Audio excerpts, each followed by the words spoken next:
Last lecture में हमने सीखा था कि किस तरह से नंबर्स यहाँ पे आए और किस तरह से हमने नंबर्स को फर्दर डिवाइड किया है, मतलब क्या उनका डिवीज़न है, नंबर कहाँ से आए। ठीक है, तो मैं बस थोड़ी बात उसमें लिख देता हूँ। क्या मैंने पढ़ाया था उसमें, कॉम्प्लेक्स नंबर था।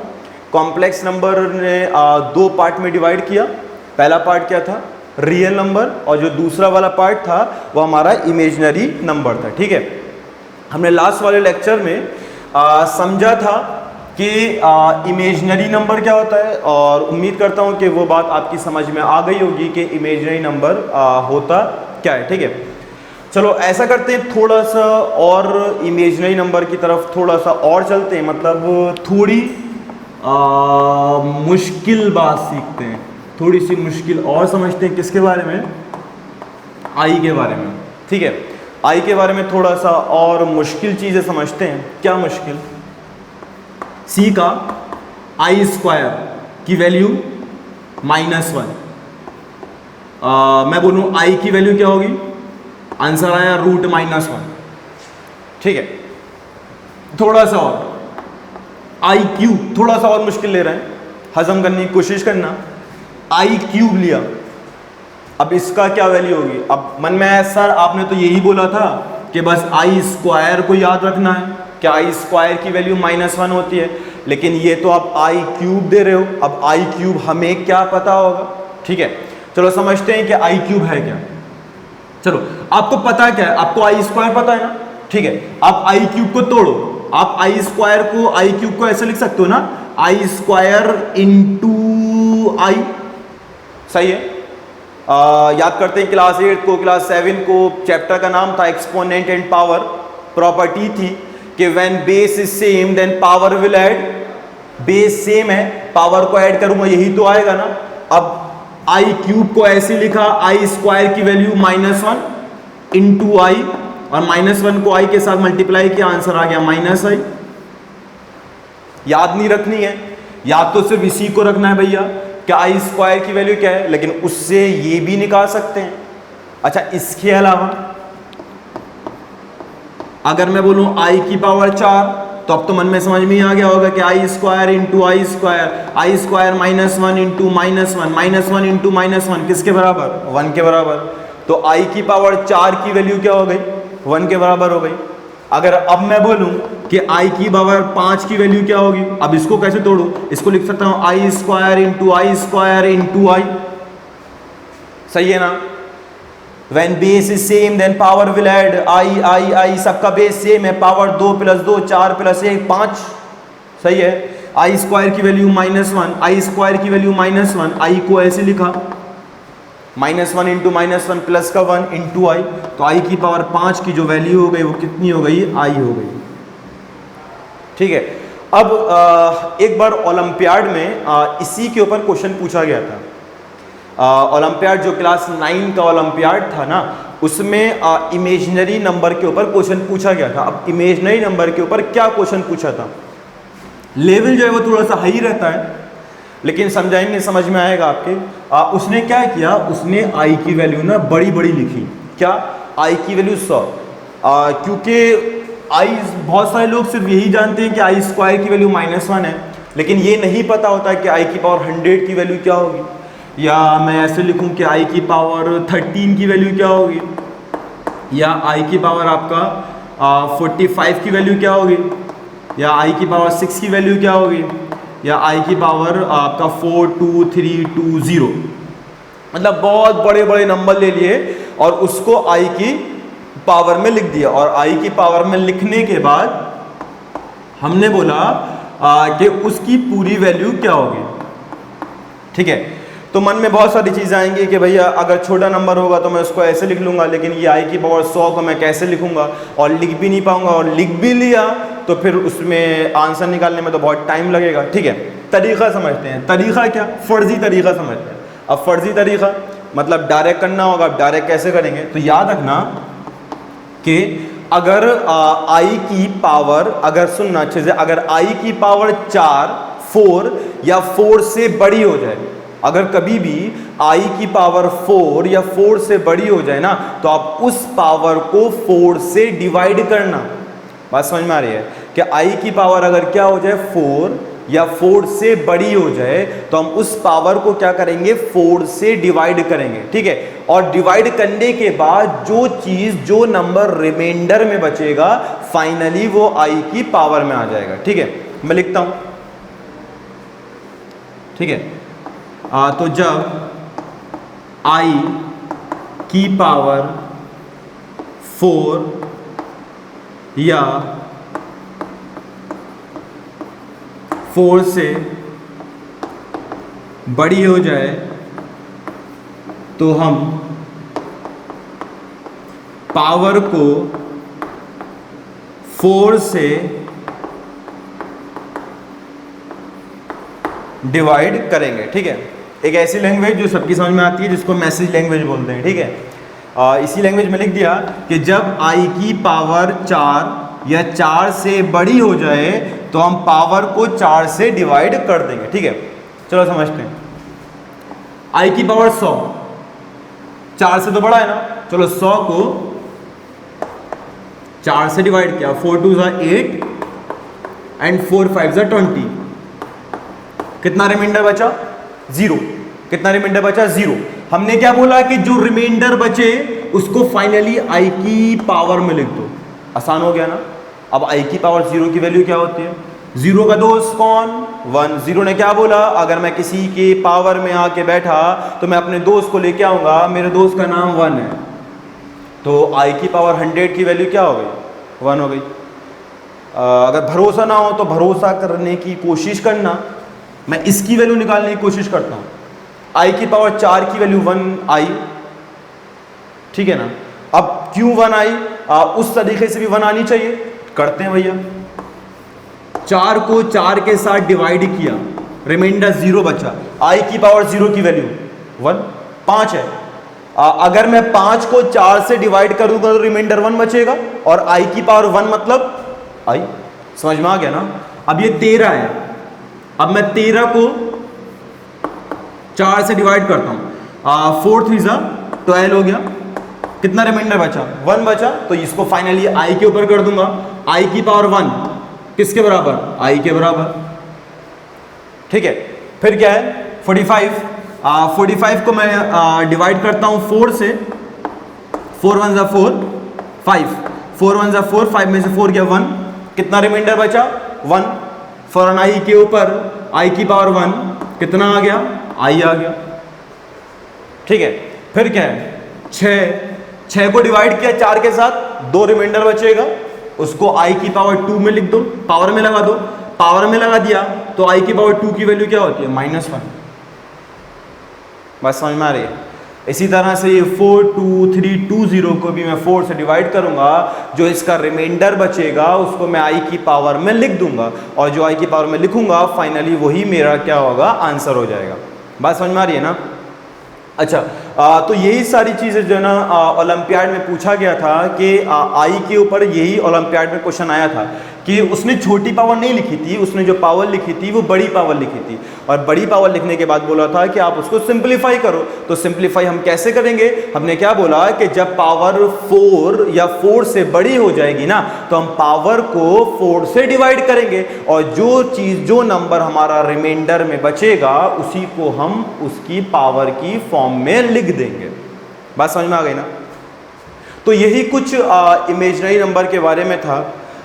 उम्मीद करता हूं कि आपकी समझ में आया होगा कि ये इमेजिनरी नंबर होता क्या है, क्या रियल नंबर और इमेजिनरी नंबर में क्या फ़र्क है, क्योंकि मैं रियल नंबर तो आगे पढ़ूंगा भी, लेकिन अब ये दोबारा से इमेजिनरी नंबर तो नहीं पढ़ना है। तो इमेजिनरी नंबर के बारे में आपके पास यही कुछ था कि कॉम्प्लेक्स नंबर जो है वो 2 पार्ट में डिवाइड हुआ, आपका रियल नंबर हो गया, इमेजिनरी नंबर हो गया, क्या कुछ, क्योंकि इमेजिनरी नंबर बहुत सारे लोग ऐसे होंगे कि जिन्होंने इमेजिनरी नंबर पहले नहीं पढ़ रखा होगा, तो उन्होंने अब ये जो है वो इमेजिनरी नंबर पढ़ा होगा, तो उनकी समझ में हो सकता है कि लेट आ रहा हो, लेकिन अब एक आध बार और देखोगे तो आपकी समझ में आ ही जाएगा।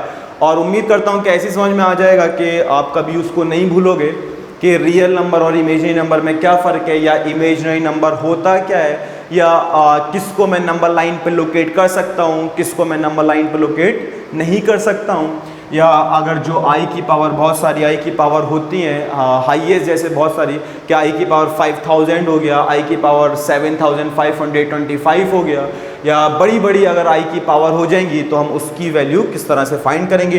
तो उसके लिए हमने आपको ये डायरेक्ट तरीका बताया है कि जब i की पावर 4 या 4 से बड़ी हो जाएगी तो हम पावर को 4 से डिवाइड कर देंगे और जो रिमाइंडर बचेगा फाइनली उसको i की पावर की फॉर्म में लिख देंगे, तो वही जो होगा वो हमारा आंसर हो जाएगा। ठीक है, चलो लौट के आते हैं इसी पे अपने वाले पार्ट में। तो कॉम्प्लेक्स नंबर दो पार्ट में डिवाइड, रियल और इमेजिनरी। पढ़ना है रियल नंबर के बारे में, इमेजिनरी नंबर यहीं आके हमने इमेजिनरी नंबर को रोक दिया। अब ये वाला बढ़ रहा है, अब रियल नंबर दो पार्ट में डिवाइड। पहला वाला पार्ट रेशनल नंबर और जो सेकंड वाला पार्ट है वो जो है वो आपका इरेशनल नंबर। ठीक है, तो जो पहला पार्ट है रियल नंबर फर्दर डिवाइड होता है दो पार्ट में, रेशनल नंबर और इरेशनल नंबर।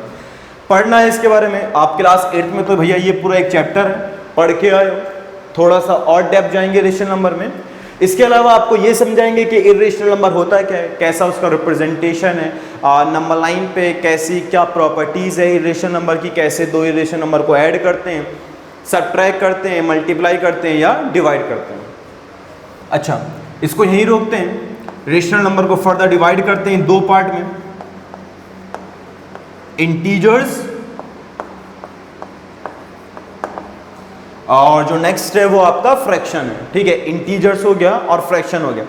देखो पढ़ना है इसके बारे में अभी, इंटीजर्स और फ्रैक्शन ये भी आप पहले पढ़ चुके हो, इंटीजर्स क्या होता है या फ्रैक्शन क्या होता है, और हम पढ़ेंगे भी अभी जब टाइप्स ऑफ नंबर की बात करेंगे तो उसमें बताएंगे भी इंटीजर्स क्या होते हैं।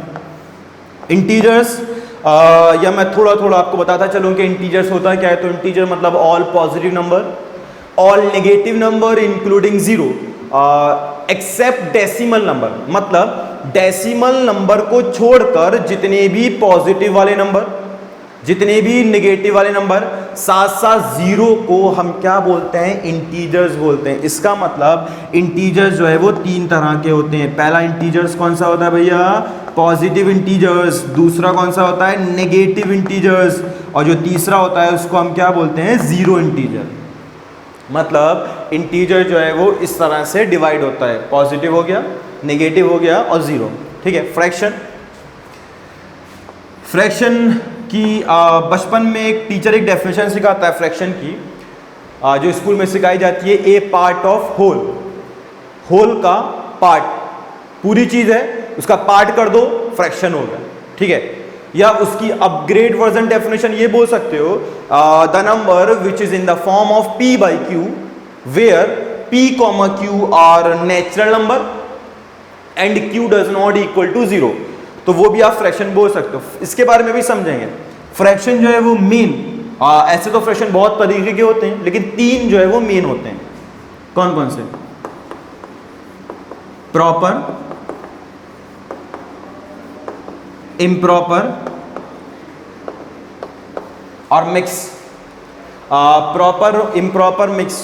थोड़ा बहुत बता दूं कि प्रॉपर, इम्प्रॉपर और मिक्स में क्या फर्क है। ठीक है, होता क्या है, बस थोड़ा बहुत पढ़ना है इसके बारे में। जब हम बात करते हैं फ्रैक्शन की तो दो ही चीजें होती है ना, पढ़े होंगे, एक न्यूमरेटर होता है, एक डिनोमिनेटर होता है। प्रॉपर क्या होता है, प्रॉपर, प्रॉपर मतलब न्यूमरेटर जब डिनोमिनेटर से छोटा हो, जब न्यूमरेटर डिनोमिनेटर से छोटा हो। इम्प्रॉपर, न्यूमरेटर डिनोमिनेटर से बड़ा हो। इम्प्रॉपर। मिक्स, कॉम्बिनेशन, किस किस का combination, whole number and fraction. तो होल नंबर और फ्रैक्शन के कॉम्बिनेशन को हम क्या बोलते हैं, मिक्स। ठीक है, बस इतना ही समझना है, ज़्यादा नहीं समझना है। पॉजिटिव इंटीजर फर्दर डिवाइड होता है। पॉजिटिव इंटीजर को हम एक नाम और देते हैं, या फर्दर डिवाइड में बोल दूं, जिसको हमने क्या बोला, नेचुरल नंबर। ठीक है, और नेचुरल नंबर में अगर आप इस वाले इंटीजर को, कौन से इंटीजर को, जीरो इंटीजर को प्लस कर दोगे ना, तो ये जो नंबर है वो क्या बन जाएगा, ये नंबर बन जाएगा आपका होल नंबर। बात समझ में आ रही है कि जब पॉजिटिव इंटीजर को जीरो में ऐड कर देते हैं तो वो क्या बनता है, होल नंबर। अब नेचुरल नंबर फर्दर डिवाइड होता है किस किस पार्ट में? पहला जो पार्ट हो गया वो हमने बोल दिया प्राइम, कंपोजिट, या ऐसा और लिख देते हैं क्योंकि वन जो है वो ना तो प्राइम होता है और ना कंपोजिट होता है, ठीक है। तो यही जो है वो डिवीज़न है किसी भी नंबर्स का, कि नंबर्स कहाँ से आए, कॉम्प्लेक्स नंबर से आए। कॉम्प्लेक्स नंबर दो पार्ट में डिवाइड हुआ, रियल नंबर में, और सेकंड जो है वो इमेजिनरी नंबर हो गया। और रियल नंबर दो पार्ट में डिवाइड, रेशनल नंबर और इरेशनल नंबर हो गया, या रेशनल नंबर दो पार्ट में डिवाइड, इंटीजर्स हो गया, फ्रैक्शन हो गया। फ्रैक्शन फर्दर डिवाइड होता है प्रॉपर में, इम्प्रॉपर में, मिक्स, और भी होते हैं, डेसिमल होते हैं, डेसिमल होता है फ्रैक्शन, यूनिट फ्रैक्शन होता है, इक्विवेलेंट फ्रैक्शन होता है। लेकिन ये तीन जो है वो मेन है, proper, improper, mix, integer, positive integer, negative integer और zero integer. Positive integer further divide हुआ नेचुरल नंबर में। नेचुरल नंबर में अगर जीरो इंटीजर को प्लस कर दिया तो होल नंबर हो गया, और फिर आपका नेचुरल नंबर डिवाइड हुआ प्राइम में, कंपोजिट में और वन में, ठीक है। अच्छा, आपने देखा होगा कि जब 11th इंट्रेंस वाला टेस्ट होता है, क्योंकि हमने बोला है कि हम साथ साथ 11th टेस्ट का पोर्शन भी लेते हुए चलेंगे, जो 9th का पोर्शन है वो 11th टेस्ट हम 11th टेस्ट का उसको क्लियर करते चलेंगे, ठीक है। तो आपने देखा होगा कि उसमें बहुत सारे ट्रू और फॉल्स आते हैं कि ये बात सही है या गलत है। वो एक स्टेटमेंट देता है और स्टेटमेंट देने के बाद बोलता है कि भैया ये बताओ कि वो बात ट्रू है या फॉल्स है, ठीक है। जैसे कि all real number are rational number, कि all rational number are real number, ये बात ट्रू है या फॉल्स है। बहुत कंफ्यूजन होती है कि समझ में नहीं आता है कि भैया कहाँ ट्रू कहाँ फॉल्स, याद भी नहीं कर सकते हैं क्योंकि मैथ याद करने की चीज़ नहीं है, समझी जाएंगी, समझने की कोशिश करते हैं, उसका एक तरीका बनाया। अच्छा, आपने सुना होगा कि जब किसी का ऊपर जाने का टाइम होता है, ऊपर जाना बोले तो ऊपर जाना, ठीक है, तो आपने देखा होगा वो सच बोलने लगता है कि भैया जो मैंने गलती करी है मुझे माफ़ कर देना, ठीक है। तो हम भी सच बोलेंगे, कब सच बोलेंगे? जब ऊपर जाएंगे। लेकिन हम ऊपर वाले की बात नहीं कर रहे हैं ना, हम यही की बात कर रहे हैं, इस टेबल में ऊपर जाएंगे। तो अगर मैं इस टेबल में ऊपर की तरफ जाऊंगा तो मैं सच बोलूंगा, और जब मैं इस टेबल में नीचे आऊंगा तो झूठ बोलूंगा। बात समझ में आ रही है? ऊपर जाऊंगा तो सच बोलूंगा, नीचे आऊंगा तो झूठ बोलूंगा। अब वो कैसे? ऑल रियल नंबर, एक सवाल, all real number are complex number, all real number are complex number. फौरन दिमाग को दौड़ाया, टेबल पे गए, टेबल पे देखा कि कॉम्प्लेक्स नंबर ऊपर आता है, रियल नंबर नीचे आता है, और मैं रियल नंबर से कॉम्प्लेक्स नंबर जा रहा हूं, मतलब मैं ऊपर की तरफ जा रहा हूं, तो मेरा आंसर क्या होगा? ट्रू होगा। बात समझ में आ रही है कि जब हम ऊपर की तरफ जाएंगे तो ट्रू होगा, और जब हम नीचे आएंगे तो फॉल्स होगा। इसका मतलब सारे रियल नंबर कॉम्प्लेक्स नंबर होते हैं। ये बात क्या है? सही है। ये बात क्या है? सही है। मैं बोलूं कि all imaginary number are complex number, सही है भैया, सारे इमेजिनरी नंबर तो कॉम्प्लेक्स नंबर होते हैं ना। अगर मैं ये बोलूं कि all rational number are real number, सारे रेशनल नंबर रियल नंबर होते हैं, सही बात। अगर मैं ये बोलता कि सारे all real number are irrational number, तो मैं क्या देख रहा हूं कि मैं नीचे आ रहा हूं, और जब मैं नीचे आऊंगा तो मैं झूठ बोलूंगा। झूठ बोलूंगा मतलब फॉल्स आंसर होगा। सच कब बोलेंगे? जब ऊपर ही जाना होगा। तो all real number are irrational number, answer क्या हो गया? फॉल्स हो गया। लेकिन अगर मैं बोलता all irrational number are real number, तो आंसर क्या होगा? ट्रू हो गया। अब मन में सवाल आया कि सर अगर मैं ऐसा बोल दूं कि all irrational number are imaginary number, अब भी तो मैं ऊपर जा रहा हूं, अब भी तो मैं ऊपर जा रहा हूं। तो भैया देखो, ये जो रेशनल नंबर और इरेशनल नंबर है ना, वो इमेजिनरी नंबर से तो नहीं बने हैं ना, वो बने किससे? रियल नंबर से। तो अगर माफ़ी मांगनी भी होगी ना तो वो अपने वालों से ही माफ़ी मांगेंगे, गैरों से तो माफ़ी नहीं मांगेंगे ना। तो इसका मतलब इससे तो मुझे कोई मतलब है ही नहीं, क्योंकि इमेजिनरी नंबर ने तो नहीं तोड़ा रेशनल और इरेशनल को, तोड़ा किसने? रियल नंबर ने तोड़ा है। तो रियल नंबर के लिए ही वो बात को मानेगा ना, वो इमेजिनरी नंबर के लिए बात को तो नहीं मानेगा ना। अगर मैं ये बोलता हूं कि सारे इरेशनल नंबर इमेजिनरी नंबर होते हैं तो मेरा आंसर फॉल्स हो जाएगा, क्योंकि वो इमेजिनरी नंबर से तो टूट के तो इरेशनल नंबर नहीं आया है ना। इरेशनल नंबर जो टूट के आया है वो किससे आया है? रियल नंबर से, तो वो रियल नंबर के लिए ही तो माना जाएगा ना। अगर मैं ऐसा बोलता हूं कि all fraction are imaginary number, तो आप बोलोगे सर ये पॉसिबल ही नहीं है। ये पॉसिबल क्यों नहीं है? क्योंकि आप इमेजिनरी आप फ्रैक्शन को इमेजिनरी नंबर से कंपेयर कर रहे हो। इमेजिनरी नंबर ने तो नहीं तोड़ा है ना, तोड़ा किसने? रियल नंबर ने तोड़ा है। तो आप कंपेयर करो फ्रैक्शन को रियल नंबर से, तो हम आपको आंसर भी बता सकते हैं। कैसे? All fraction are real number. Answer true या फॉल्स? ट्रू। ऊपर जा रहे हैं ना, ऊपर जाएंगे सच बोलेंगे ना।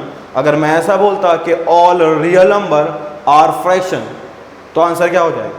फॉल्स हो जाएगा। ठीक है, क्योंकि हम नीचे की तरफ आ रहे हैं। चलो एक आध को ट्रू और फॉल्स को हम लिख भी लेते हैं।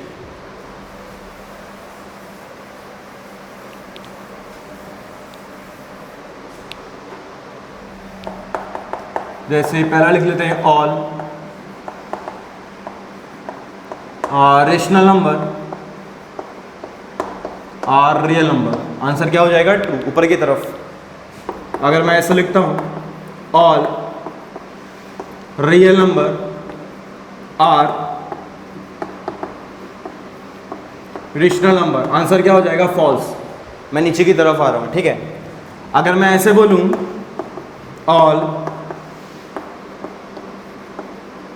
All natural number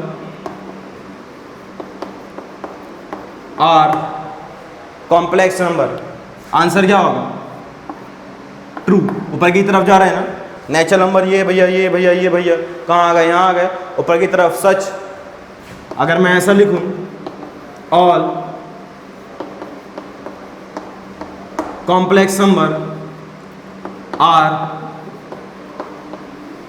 natural number, तो ये बात क्या हो जाएगी? फॉल्स हो जाएगी। ठीक है, इसी तरह से आप सारे लिख ही सकते हो, उम्मीद करता हूँ। अच्छा, ये बात हजम हो गई होगी, ये बात हजम हो गई होगी, लेकिन ये शायद हजम नहीं हो पा रही होगी। थोड़ा बहुत पेट में दर्द भी हो रहा होगा कि आपने बोला कि कॉम्प्लेक्स नंबर, तो एक तो बात हमारे सिलेबस में नहीं था। मैंने पढ़ाया आपको कॉम्प्लेक्स नंबर होता है क्या है। मन में आया सर आपने बोला कि कॉम्प्लेक्स नंबर जो है वो ए प्लस माइनस आई बी की फॉर्म में होता है, लेकिन नेचुरल नंबर तो इस फॉर्म में होते नहीं है। तो आप ये कैसे बोल रहे हो कि जो सारे नेचुरल नंबर हैं वो कॉम्प्लेक्स नंबर होते हैं? ठीक है, इस बात को ना जो नेक्स्ट क्लास होगी तो मैं आपको समझाऊंगा भी कि किस तरह से सारे नेचुरल नंबर जो हैं वो कॉम्प्लेक्स नंबर मैंने क्यों बोला है। उससे पहले मुझे आपको समझाना पड़ेगा कि नेचुरल नंबर होता क्या है। तो जब मैं आपको नेचुरल नंबर पढ़ा दूंगा ना, तो नेचुरल नंबर पढ़ाने के बाद मैं इस चीज़ को प्रूफ करूंगा, इस चीज़ को मैं बताऊंगा कि मैंने क्यों ऐसा बोला है कि सारे नेचुरल नंबर कॉम्प्लेक्स नंबर होते हैं, लेकिन सारे कॉम्प्लेक्स नंबर नेचुरल नंबर नहीं होते हैं। ठीक है, तो यही जो डिवीज़न है नंबर्स का, उम्मीद करता हूँ कि आपकी समझ में आया होगा। तो जो अब नेक्स्ट जो टॉपिक रहेगा हमारा, वो जो नेक्स्ट टॉपिक रहेगा वो टाइप्स ऑफ नंबर्स के ऊपर रहेगा। ठीक है, तो उसको जो है वो हम नेक्स्ट टर्न पे स्टार्ट करेंगे, जो नेक्स्ट क्लास में स्टार्ट करेंगे उसका टॉपिक का नाम होगा टाइप्स ऑफ नंबर्स। ठीक है, ओके, शुक्रिया बहुत बहुत।